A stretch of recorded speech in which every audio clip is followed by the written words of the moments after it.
Alguacil, but basically everyone, if they had to name a couple of guys, Usmakabyle is always in there, is always in that list. And we're going to see the kickoff right now happening, already a couple of minutes on the way. And we're going to see once again Arsenal versus Arsenal. Home kit is on the left side of the pitch, played by Usmakabyle, and of course El-Matador on the right, and he will be controlling the away kit.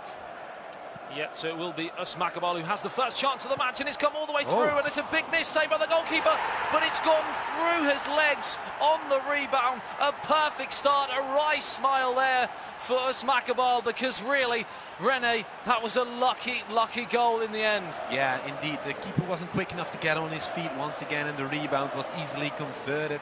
You have to say that was very quick off the mark. He hits the ground running, just bounds on it in the box of El-Matador, of Mike Linden, the 30-year-old German player of Schalke 04. You felt at this moment the chance had gone. It was a poor finish from his standards, but it came back out very fortunately to Iwobi, who put it straight through the goalkeeper's legs, and Usmakabyle, as we said, off to a flying perfect start here. Now, I mean, what is that ball over the top? And then what does El-Matador do now? Because he's almost got a... Well, he's behind it almost from the kickoff. If only I knew. I'd be behind the controller right now up on stage. But yeah, what do you have to do you have to not let it get in your head. That's easier said than done, though. If you're already 2 games in and you've lost both, and you're now behind against Arsenal, against Usmakabyle, Walid Rashid Tabane, the 25-year-old multiple world champion. Once again, ball over the top, and that's a bit lucky, bit fortunate that the header of the defender wasn't on point. Should have been maybe a clearance, should have been, could have been, would have been, but right now we're looking at 2-0 within 10 minutes. That's amazing, and the Frenchman has no regrets whatsoever. He just puts it on his opponent without remorse. Two goals in as many minutes, and really it's a shell-shocked El-Matador you saw on screen, because he's not really sure what's happened. He started the kick-off and he's already 2-0 down. Again, you'd question Leno in goal, but defensively they're all at sea here, and this could turn into an absolute landslide for Usmakabyle. I have to disagree that it wasn't really Leno's fault. It was going for the header back and then not realizing that Aubameyang or Lacazette, one of the two, was going to be there to pounce on it. And it's really opportunistic to play that way that Usmakabyle did. He was gambling for the ball back. Oh, look at this ball over the top, and he's going to make it count. He's going to finish. Oh man, we haven't played a quarter of this match. We haven't played 15 minutes yet, and we're looking at a 3-0 scoreline. Where is this going to end? This is really tough to take for El-Matador, who just simply hasn't got going. Again, another wry smile this time for El-Matador for different reasons. I mean, nothing has gone right for him today, and again, you've got to question defensively. He's left him far too much room. A simple ball over the top we've seen work so many times for so many players today, and it's exactly the same again. And Danny Welbeck steals a march at the back post. Leno comes out, but it's into the back of the net, and it's Arsenal 3 being controlled, of course, by the emphatic Usmakabyle. Oh yeah, you have to wonder. AS Monaco has signed a couple of players, not even 10 minutes yet, by the way. Signed a couple of players, of course, Jeremy Brunio, Red Mamba, Lotfi Daraji, but also this Walid Tabane or Usmakabyle, and made them arguably even stronger than they already were, because they gave them the financials. Big chance for El-Matador, and he's got a goal back, Rennie, and it's the perfect response after 3-0 down. The question is, has he left it already too late with those 3 early goals? That's of course a bit early to talk about when we're not even halfway the first half. Obviously there's still a chance for Mike Linden, the man from Remscheid, but he's gonna have to step it up. He's gonna have to do this more often, and he's gonna have to stop making those mistakes like the 2-0. I feel that was a big defensive lapse in concentration. But this is good. This is good from the German man, the Schalke 04 player, who also, of course, now has the financial backing of a football club, who also has the time to practice a lot. So there's no excuses here. It's top class against top class. It is national champions up against each other. And let's see if Mike Linden can fight back, can gain some confidence from that goal, because that's going to be important. He's going to have to follow this up. So it's the PES UEFA Champions League winner 2012 the European finals winner 2006, up against Usmakabyle, the back-to-back for the first ever time PES World League champion in 2015 and Milan 2016, and he's got a chance here to make it 3-2, but good defending again there. 60 minutes gone and they've flown by, Rene. Oh yeah, and loudness is starting on the stage as well. That was edge of offside, was it though? Off the post and out. Oh, so close to posting a 4-1 scoreline because the offside flag wasn't raised. Let's see if that's right. It should have been offside in my opinion, but there we go. Anyway, it's not a goal, so it doesn't really matter. So it's out of play for a goal kick. Another gilt edge opportunity has come and gone. 50% possession apiece here, which would be fairly obvious if one of them's got 50. The other one would surely have 50 as well. Again, some GCSE mathematics there as Hector Bellerin goes down the right-hand side. Chance to cross it in. Just 20 minutes gone. It's going to go out of play for a throw. In terms of El Matador now, he's got the goal back. He's still 2 down though. Does he just need to keep going? He doesn't want to over-elaborate, does he, and leave himself wide open? Yeah, we're just 20 minutes in, so I wouldn't change anything just yet. Let's see how it goes, especially as he's the last one to taste the victory of scoring a goal. Let's see if he can get any more. Maybe now. This is a big chance. This is very well done, the chip, and it's not gonna get on the end of it with Aubameyang near the second post, but it lacked a little bit of speed, the ball, and Czech could calmly collect it. I was gonna say the German man, he's a quadruple German champion. He's already been on the international stage in 2006, even managing to win the European finals. It's a chance for Danny Welbeck, but it's been taken off his toes there. Just going back to that last chance, Maitland-Niles, lovely trickery on the edge of the area, but that final cross, as Rene suggested, was not a great one in the end, as Danny Welbeck tried to make it in at the back post. Another chance here though for Usmakabyle. You feel a fourth, even though it's this early, could be curtains here for this match. El Matador needs to get this next goal as Iwobi picks it up and plays it through towards Aubameyang. Good defending again though. Oh yeah, very, very classy from Usmakabyle, from Walid, who we expect to do such things. He is very, very consistent. Of course, he wasn't able to qualify in the first regional finals in Liverpool. We saw Aturito absolutely stamp his authority on that tournament. Now that he's not here though, it's Usmakabyle who is ready to take charge of this tournament, take these games by the scruff of the neck. Then again, we've got a knockout stage following, and we've got Mike Linden fighting back, it seems, because almost creating another big chance there in the box of the Frenchman. John Jules picks it up on the halfway line for Usmakabyle into Aubameyang. Challenge. But he's won it back here, and it's a real chance here. He's into the area. It's Danny Welbeck, goes for the chip again. And what a missed opportunity. And hearing Usmakabyle on stage and seeing the pictures here, that says it all. What a missed opportunity that was, Rene. Oh yeah, big one. Should have made it count, but he didn't. And in the end, that still gives a chance to Mike to fight back. Gives a chance to El Matador.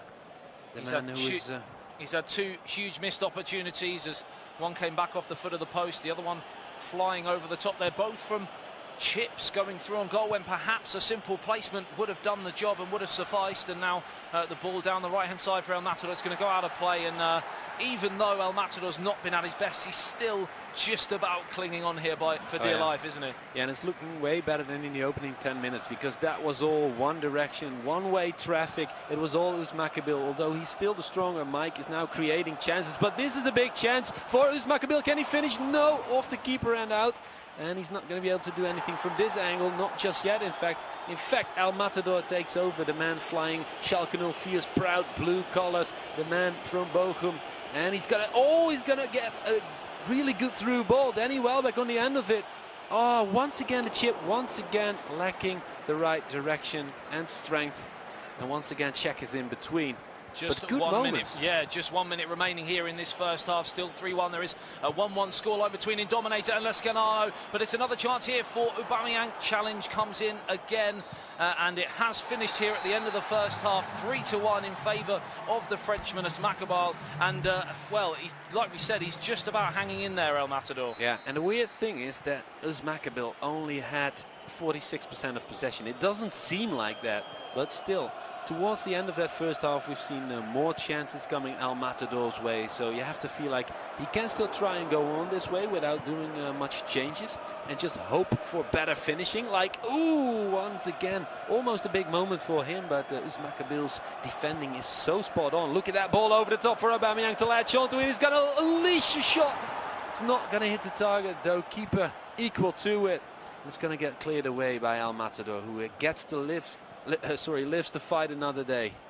Yeah, another massive chance there. Wonder save coming in from the goalkeeper there. But to be honest, he's got to be very, very careful here, El-Matador. Oh, yeah. He doesn't want to over-elaborate and push too many numbers forwards, because that really plays into Usmakabyle hands, who's absolutely devastating on the counter-attack. But he's got another chance here, El-Matador. It's Danny Welbeck headed away, and he completes the clearance upfield, and a chance to counter here for Usmakabyle. Yeah, the 30-year-old German once again on the back foot. It's Usmakabyle who is in control, in charge, rolling over the midfield, distributing possession.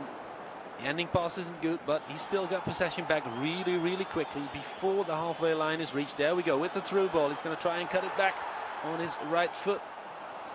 Maybe drag it back for one of the connecting players. Not going to happen though. Good defending by El-Matador, but you have to feel like he's going to have to step up his game. He's going to have to make one count quickly. He's been creating chances though, so there's a glimmer of hope for him, and that's looking good. Oh, that's challenge him from behind. Very naughty challenge. Yellow or red? All eyes on the referee. I'm not in the best place to call it from up here in the gantry. It looked a naughty one, but whether it was two-footed or not was hard to see from here. I think from all accounts it is just a yellow card. As they now go to the changes, possibly just personnel by the looks of things, and half an hour for El-Matador to, well, he needs 3, doesn't he, because a draw isn't good enough. He still hasn't changed a lot though, which is surprising.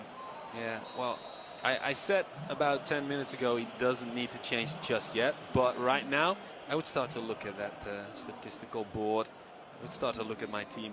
Then again, he almost got a red card for Usmakabyle with that challenge in from behind. I feel like there was no intention to play the ball, but there we go. Usmakabyle on the ball once again. Still 11 players on the pitch for him.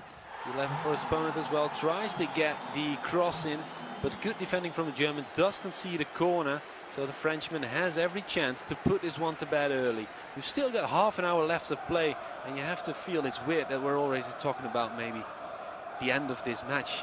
It's just because we're talking about Usmakabyle, and to see him let this lead slip now would be some story. And of course there has been a third goal in the game for Goul. He's 3-0 up just when he needed 3 points. It looks like he's going to get it. Another important goal for Indominator in that other game. He now leads by 2-1. He looks like after a slow start, you know, the guy from the Netherlands might just be making his way out of the group into the knockout stages as we speak, as we're looking at a corner to be taken here on the near touchline by Usmakabyle into the danger area. Easy claim in the end from Leno. This is your Group B as things stand. Usmakabyle with 3 wins from 3. It will be, if this stays the same, 9 points. Indominator, as we suggested, pushing up into second spot from Lo Scandalo in 6 points. Yeah, but he has got a game in hand, as you suggested.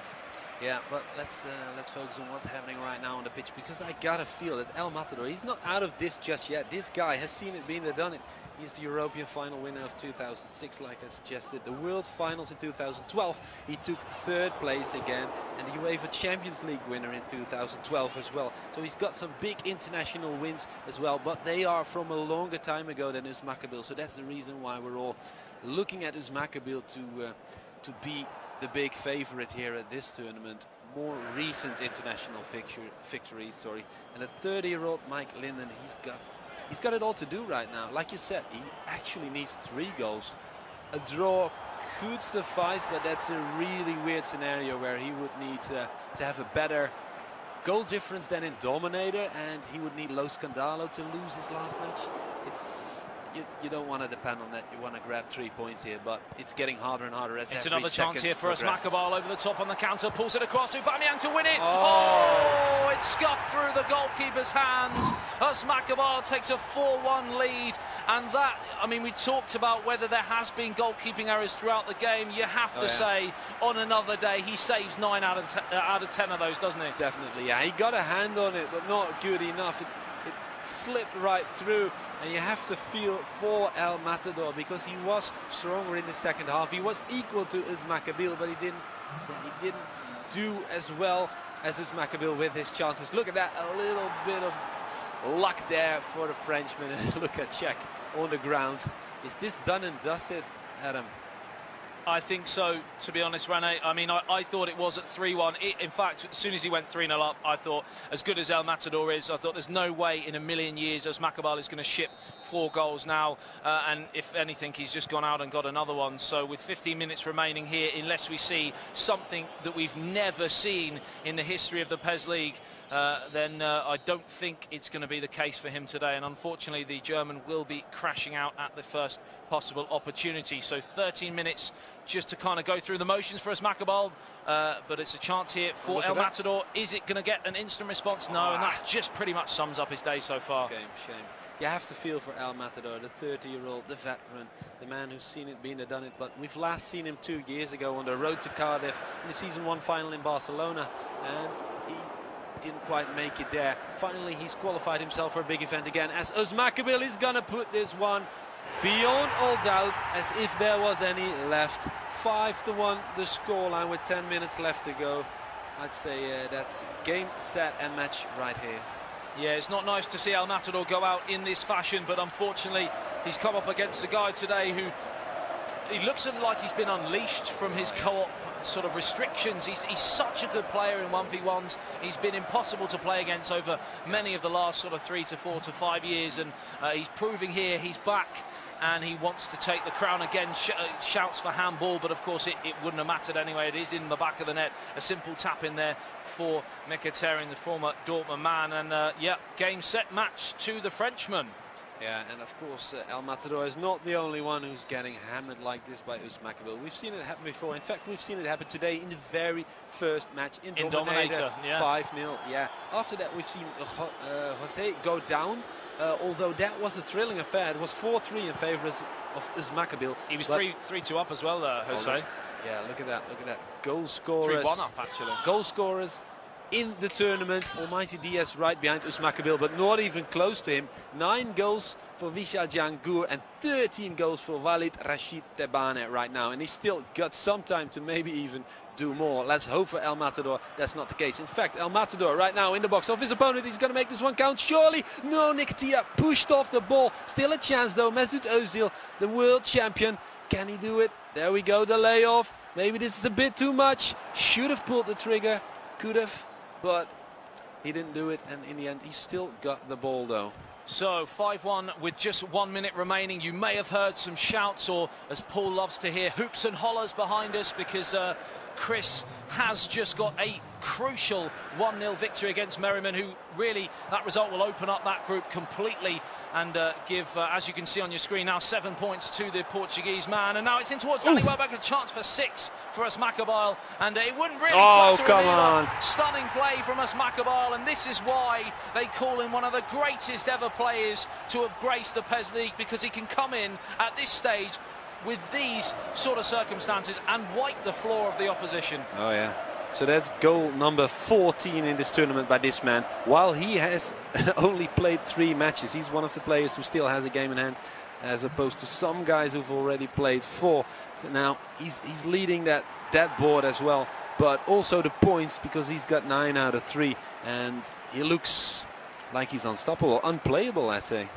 Absolutely. So it is going to finish by the looks of things here. 6-1, another questionable bit of defending there from El Matador, but he's chasing the game at this point. He's got everything to do. He's got to throw all the men forwards. He's obviously going to be so vulnerable to that Usmakabyle counter-attack, and it has finished here in a very important match for both of these two. 6-1 to the Frenchman, and he looks right now as tip-top.